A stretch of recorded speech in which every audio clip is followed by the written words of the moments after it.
I've said for a long time that carbs are more inflammatory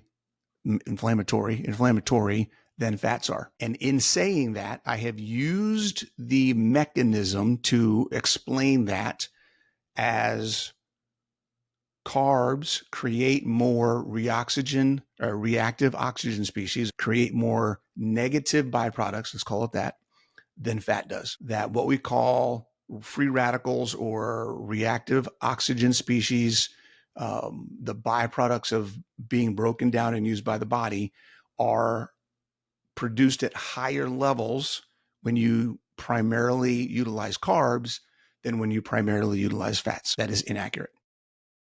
Hey, what's going on, everybody? It's Coach Bronson here. I have to admit that I have been wrong about something that is fairly significant. Was enlightening. I actually looked at a comment that someone made on a video I did last week, and it kind of got me thinking about doing a little more digging and research. And as I dug into the data and dug into a little more on this specific topic, I found out that something I have been saying, I think it's even in my books, is actually not accurate. So let's talk about it. Before we do, like I said, I'm Coach Bronson. Thank you for joining this channel. I've been a coach for over a decade, helping people improve their health and fitness. I specialize in ketogenic sports nutrition, helping athletes, particularly those of us in the 40 plus range, improve their performance while improving their quality of life and getting themselves back to high levels of physical activity without the detriment or the cost of what our age could be doing to us. So if you're interested in performing and living well as a Gen Xer, this is the channel for you. I have been saying for a long time that, and I think a lot of people say this, and I will get into why I think we say this, because I misunderstood. I was misrepresenting because of a misunderstanding of how some of this stuff works.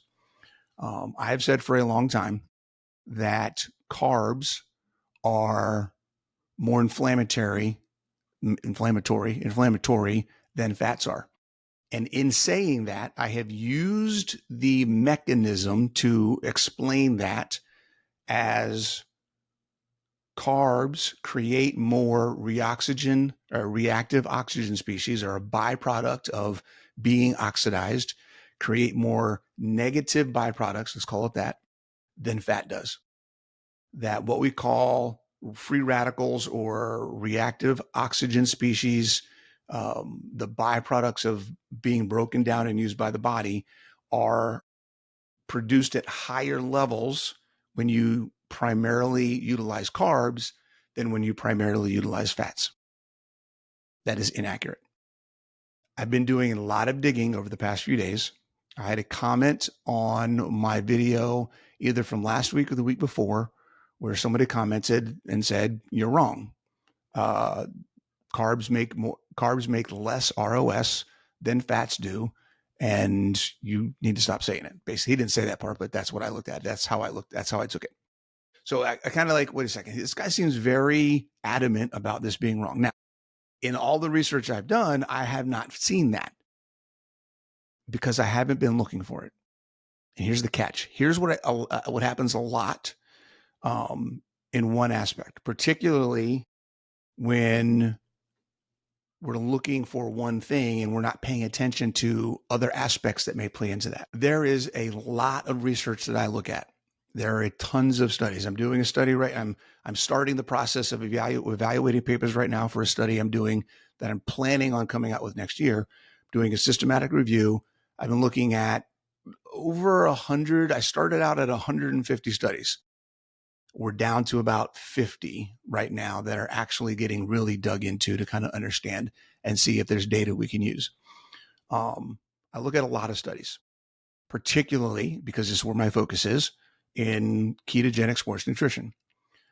Every study, I think I can safely say, every study that I look at that has even a semblance of good protocols for low carb athletes, low carb, high fat, ketogenic, whatever definition you want to use, consistently demonstrates lower rates of inflammation than the cohort or the participants in the study that are primarily ingesting carbs. The inflammation markers consistently come in lower. I also see that in clients and people that I've worked with consistently. I get that anecdotally from talking to colleagues and listening to them talk about their clients and the things that they see in their clinical practice. So clinically and scientifically in the research, I consistently, repeatedly, over long periods of time, right? Studies from 5, 10, 15 years ago have seen that inflammation is reduced when you become fat adapted. Here's where I made the mistake. I have been equating, as I think many people do, I have been equating inflammation and reactive oxygen species as the same thing. And they're not. Much like people misrepresent or misconstrue cortisol and stress. Cortisol does not equal stress. Cortisol is a signal of stress and responds to stress, but it is not stress. So just because you are stressed does not mean you have high cortisol. When we talk about the context of chronically overstimulated cortisol production, that is not the same thing. Cortisol is supposed to respond to stressful situations. The stress is the problem. Okay. Now, when we talk about ROS, reactive oxygen species, and we talk about inflammation, they are connected. They are not the same thing. And this is where I was making the mistake. I was looking at reactive oxygen species, how I was initially, I think, however long ago, introduced to the idea of free radicals, reactive oxygen species, that whole process, the byproducts of oxidating a substrate. I was introduced to the idea in the concept of inflammation. And I've always kind of had the two of them together. Well, as I've been doing more research, and I'm not going to say that I'm an expert on reactive oxygen species or inflammation. I know a lot about inflammation. We can talk about inflammation. I think I've done some videos on that. And what that is, again, same thing. Inflammation isn't necessarily bad either. Chronic inflammation, yes. Inflammation is actually part of your healing process, and it's very required in order for you to function and be healthy. I do have videos on that. Go look those up. Where was I going? Oh, so because I've been tying those together, I've been using them in my explanation of the benefits or the pros and cons of fat and carbs. Well, guess what, guys? Found out today by looking at, not today, yesterday and today, day before, a few days, I've been looking at this. I found out that there are many studies that actually demonstrate that carbohydrates produce less reactive oxygen species than fats. Okay, so from that aspect of the overhead or stress on the system that substrates, fat and carbs, cause the body, carbs cause less stress from oxidation. Okay, we could put it that way. Here's the thing. Inflammation is on the back end of processing of the processing of the entire oxidative pathway or cycle. Okay. So what we have here is, and this is where I really, really want everyone to understand. When you listen to people explain things about specific mechanisms, one of the questions to ask is, are they giving the whole story?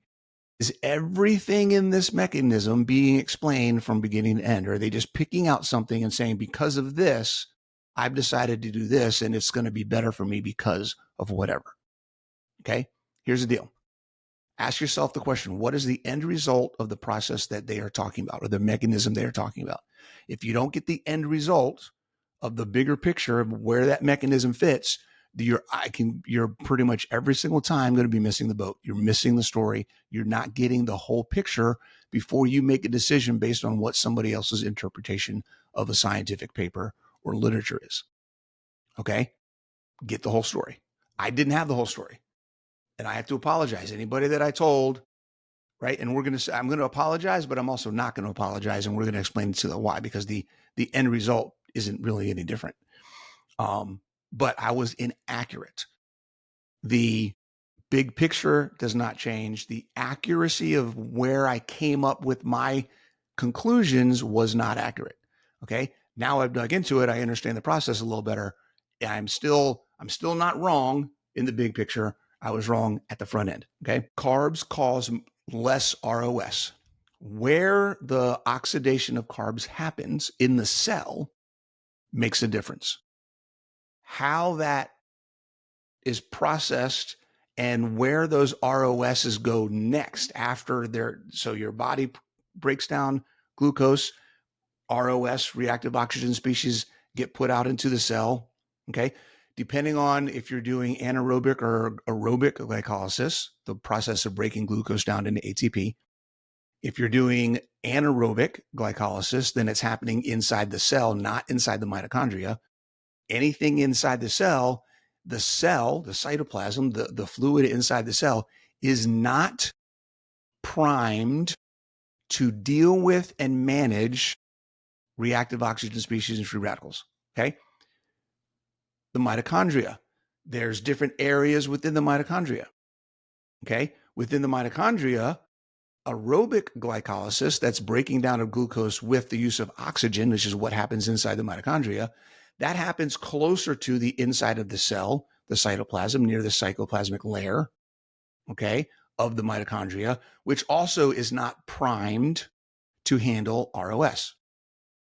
So they create less ROS, but they do their stuff. The oxidation of glucose happens in areas that are not primed. And what I mean by primed have other materials, enzymes, and cofactors that allow the breakdown management, the reuse, or the excretion of harmful substrates. So when ROS comes in, how does your body deal with it?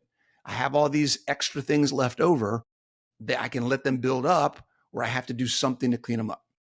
Okay.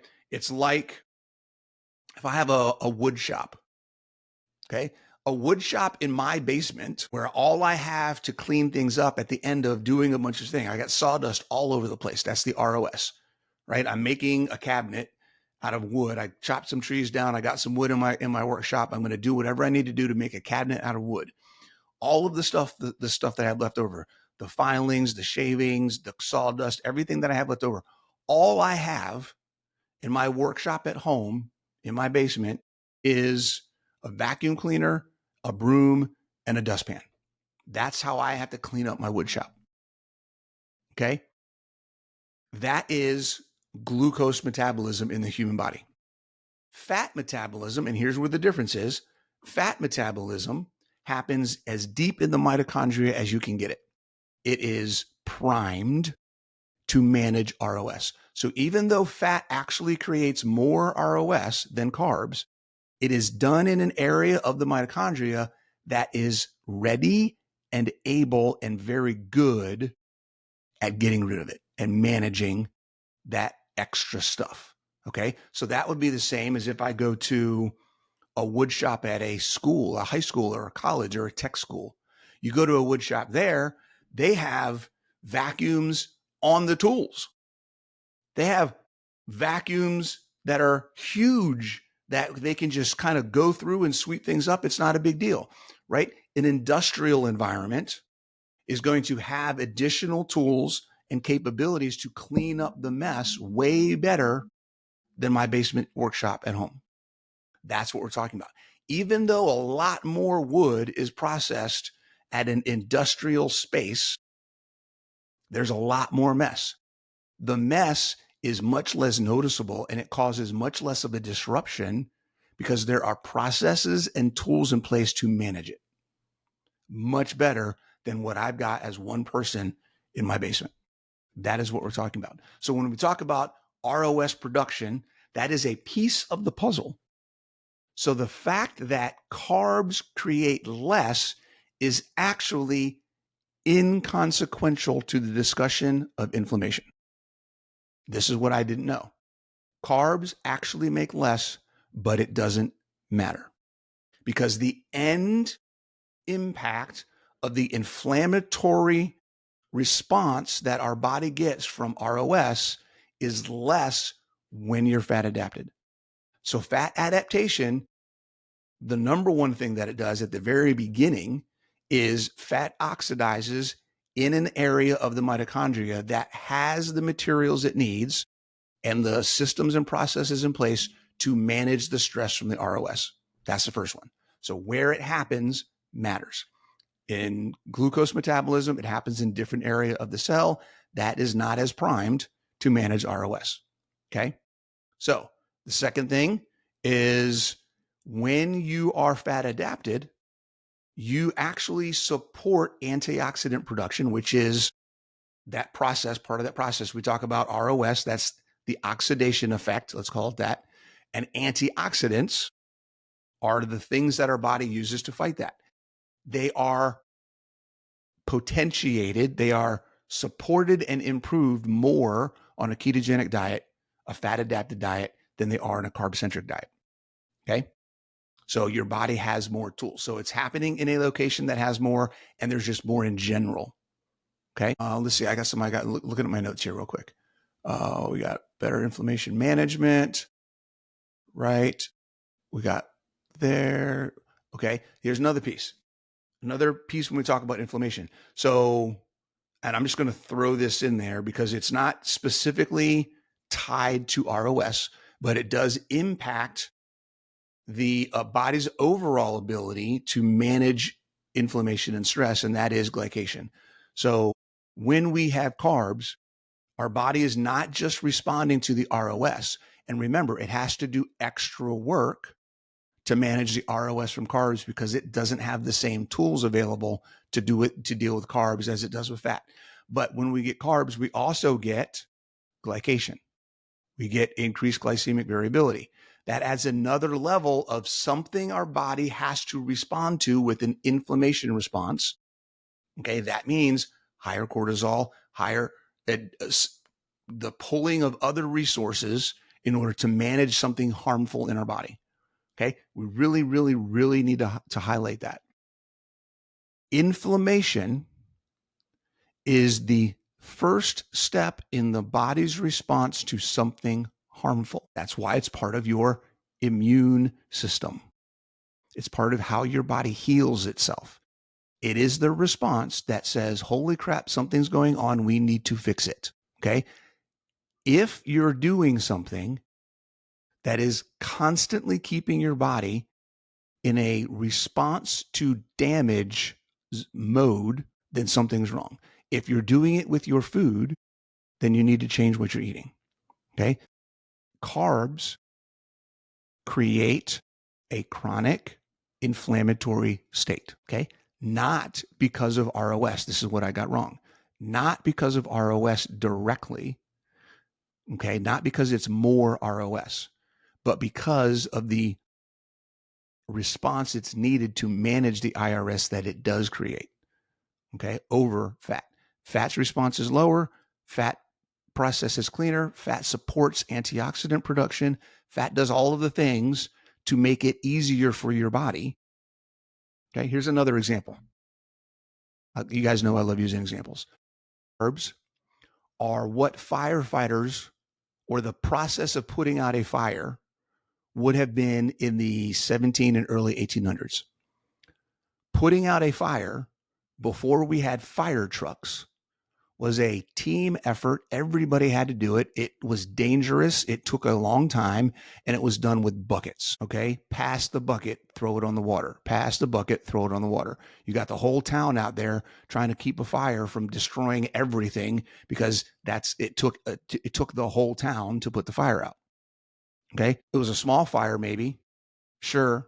Small ROS footprint, but it took everybody because it would have destroyed the town if they didn't all work together to make it happen.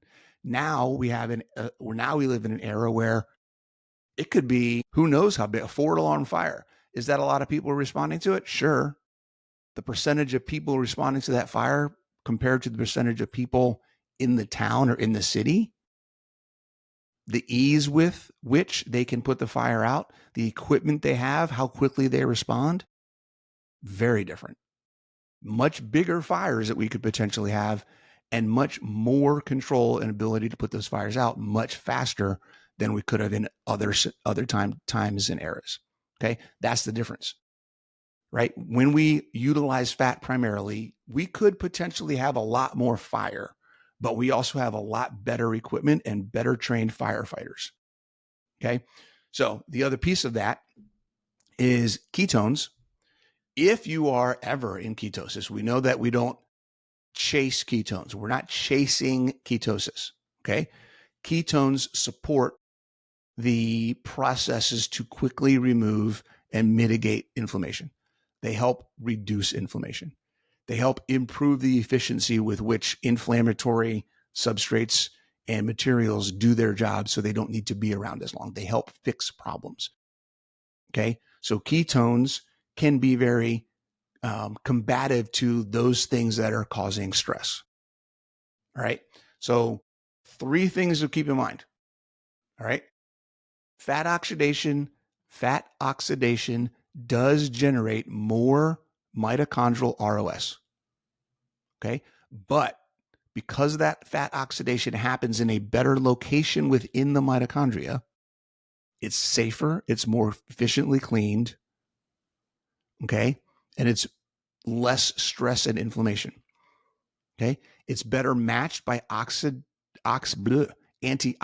capacity and availability because of that location, because it's fat adapted, because ketones have antioxidant properties and support antioxidant production. These things all lead to the end product of inflammation actually being lower, even though ROS is higher. Okay.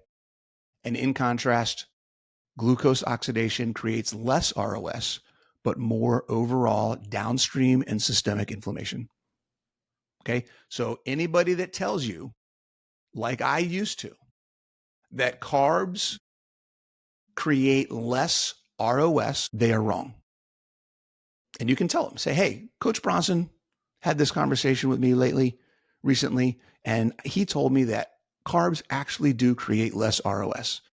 That does not mean they create less inflammation. Okay. The context and the nuance of understanding the entire mechanism is very, very important. And whenever somebody claims a mechanism, ask yourself, is that the whole story?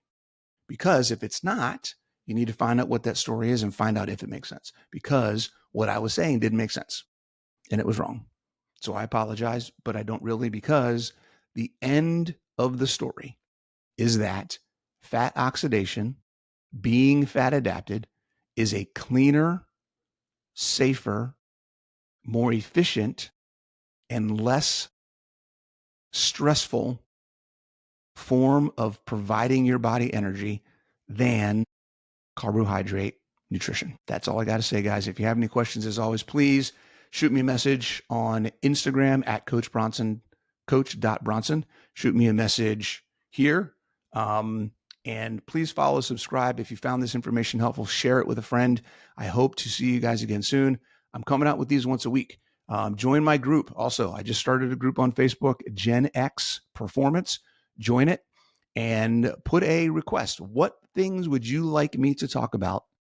And I like to get feedback from that group because you guys are who I'm talking to. So if you're in that group and you have a recommendation for something you want me to talk about, it's very likely that I will put it on my list and I'll talk about it. All right. Take it easy. See you soon.